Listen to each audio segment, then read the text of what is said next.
Hey, welcome to Morning Live on SABC2. Good morning and thank you for having me. Yeah, now, do you agree with this view? Experts saying South Africa is becoming a hub of international criminals? I wouldn't necessarily say South Africa is becoming a harbor for international criminals. What I would say is that people are actually being able to find these people that are coming into South Africa and have committed crimes elsewhere or intend to commit crimes elsewhere. Now, how do criminals get entry into the country and continue living here, and then they start plotting over long periods? Well, people get into the country in a variety of ways.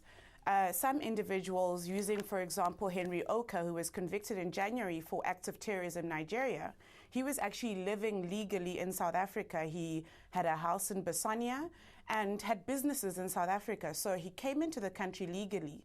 However, he began to do illegal activities from here and was running a terrorist organization based in Nigeria from South Africa.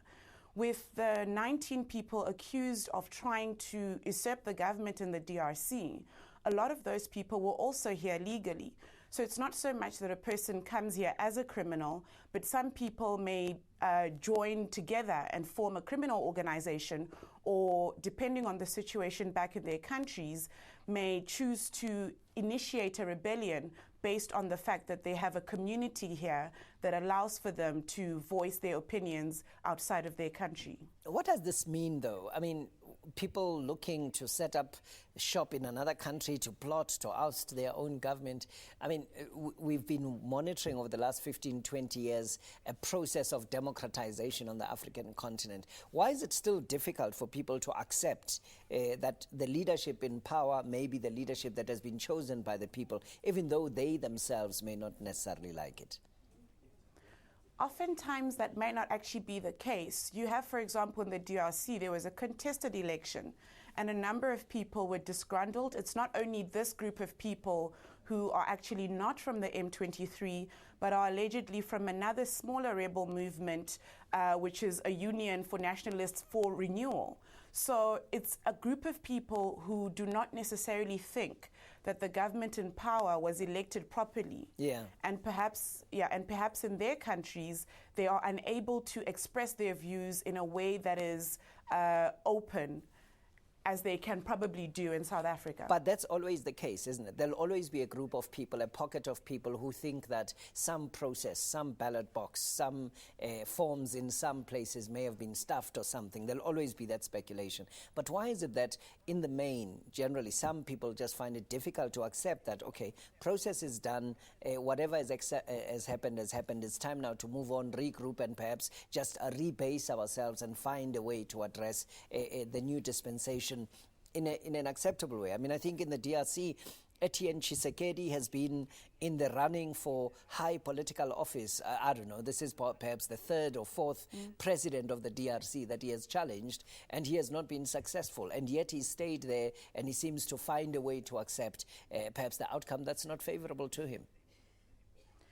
I think there's a link somewhat with the country's history and also how people have viewed their elections over time. In other countries, there is what we call democratic consolidation. So people, even though the party that is in power is not their party, they are used to a cycle of different governments coming into play.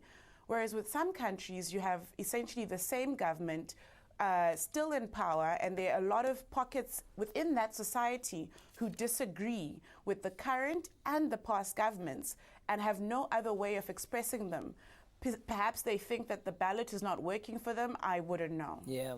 Just in terms of what the arrests and the conviction of Henry Okah say about South African law enforcement and perhaps the South African justice system, what kind of message does that send?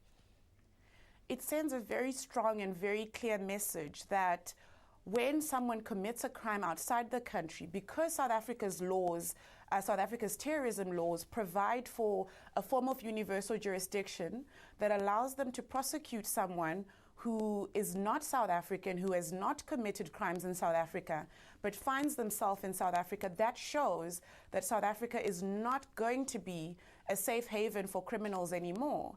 The reality is this is the first conviction for terrorist acts by South African courts for someone who is not South African.